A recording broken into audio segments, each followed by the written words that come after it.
When I was 9 years old, I got a spanking. It was a good one. And if you don't know what a spanking is, stick around. I will let you know. Hey, everyone. This is Brian Cox, and you're listening to the Speak on Purpose podcast. Coming up today, I'm going to be breaking down the step 3 in building a great church culture blueprint. If you hadn't had a chance, go back and listen to step 1 and 2. Also, I have a book out at Amazon right now. It's called The Great Church Culture Blueprint. Check it out. Download it. There's an ebook. There's also a paperback. Check that out. I'd love to hear what you think about it. Give me a review if you get a chance. You can give me an honest one. I promise I won't let it hurt my feelings too bad, but I hope you enjoy that.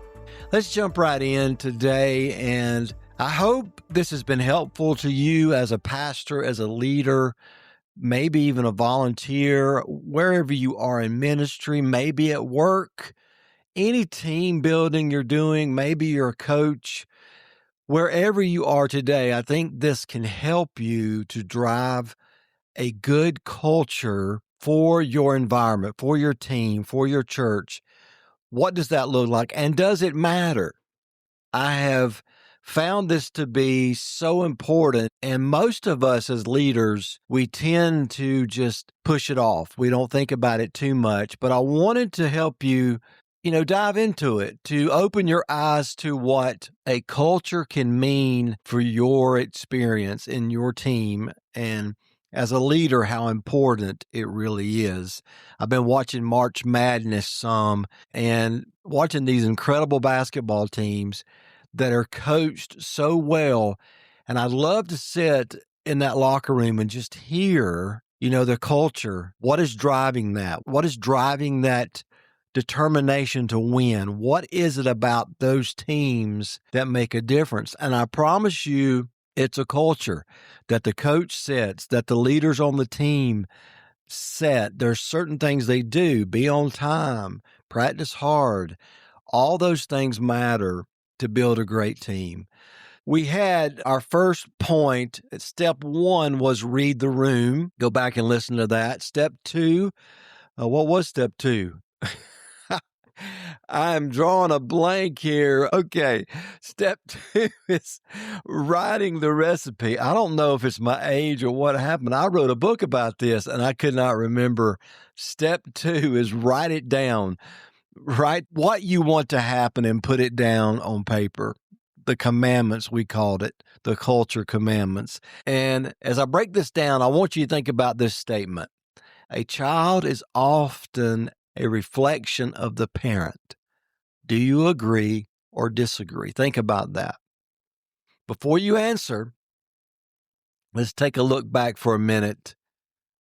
I was about 10, 11 years old, and we used to have a carnival, the South Carolina Carnival, that come through here all the time.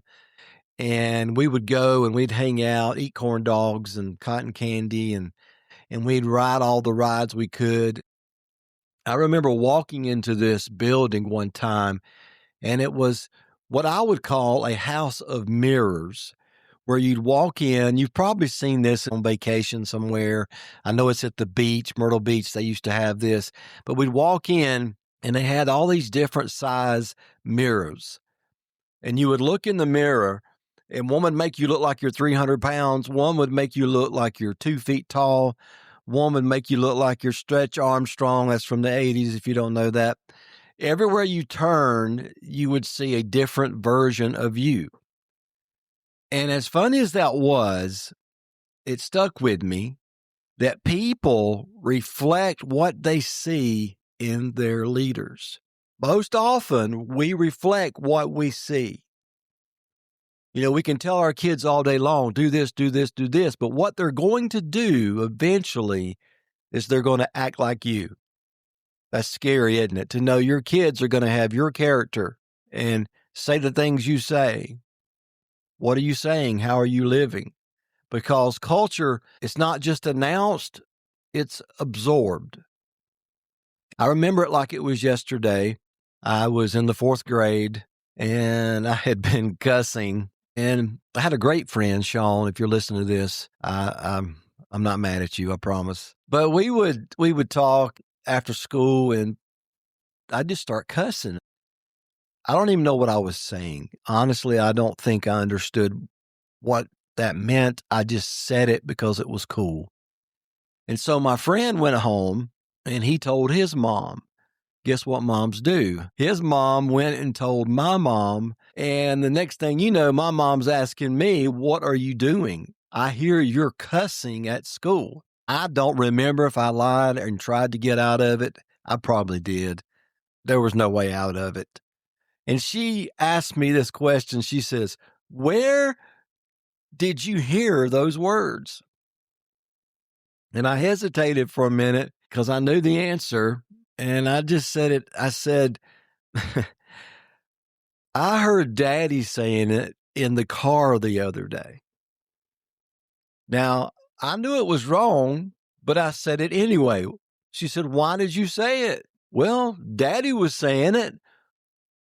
I just tried to be like Daddy." And I threw it off on him. I threw him so under the bus, and I know he got in trouble for it. But kids don't just do what we say, they rehearse what we do. And same way in leadership. If you teach culture, you teach a culture of being on time, and you're late every Sunday or you're late every day to work, that's not teaching a culture. That's saying, I do one thing, you do another. And I get it, we could probably debate that with many leaders, but I think still you're the leader. You set the tone, you set the culture. What are you modeling? What do they see in you? And church is the same way. They forget your words, but they will always remember your ways. People in your church identify with what you do more than what you say. Because whether we like it or not, your church becomes a mirror of your leadership. Think about this question. If everyone in your church acted like you, what kind of church would it be? If everyone in your church, think about it, everyone in your church acted like you every day, what kind of church would it be? Would it be an angry church? Would it be a selfish church? Would it be a kind church? Would it be a church that loved everyone but judged? Well, a church that loved everyone or a church that judged everyone? What would it be? Because if a church, a reflection of its pastor, of its leader, if a team is a reflection of its coach, what does that say about you? What will they see? If you smile, they smile. If you serve with joy, they serve with joy. If you want a friendly church, be friendly. On stage, we can be friendly on stage. We can put on a good show on stage. But what about in the atrium? What about in the parking lot? Because seen beats said every time. Here's the truth, hard truth.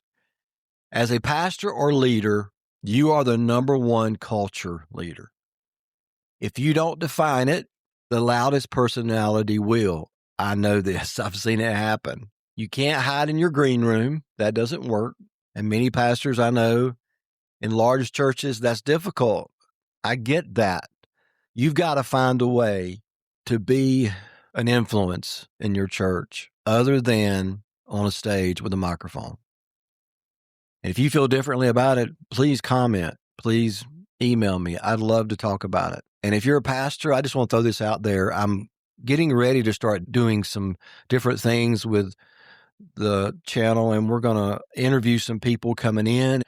If you would like to be on the show, let me know. I'd love to talk with you. I'd love to have pastors in here that can give me their heart, their perspective on what is happening in their church. But back to this. What are you doing? What are you demonstrating? What does it look like? What is your church? What is your community, your family, your team? What does it look like?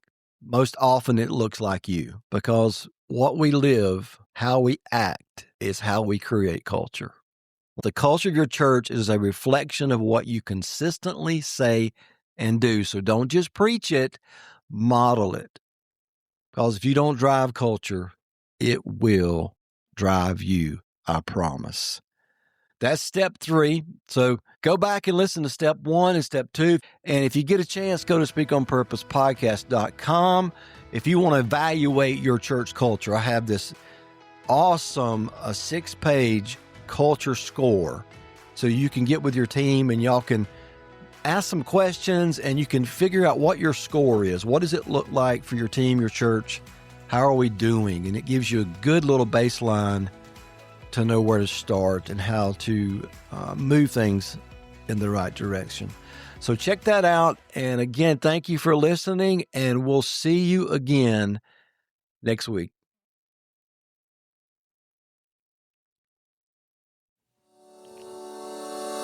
Thanks for joining me today on the Speak on Purpose podcast. If you enjoyed this episode and you'd like to support this podcast, please go to our website, leave a comment or review. We'd love to hear from you. And you can follow me on Instagram at Speak on Purpose Podcast. Again, thanks for joining us. And remember, our mission is to help pastors deliver better sermons.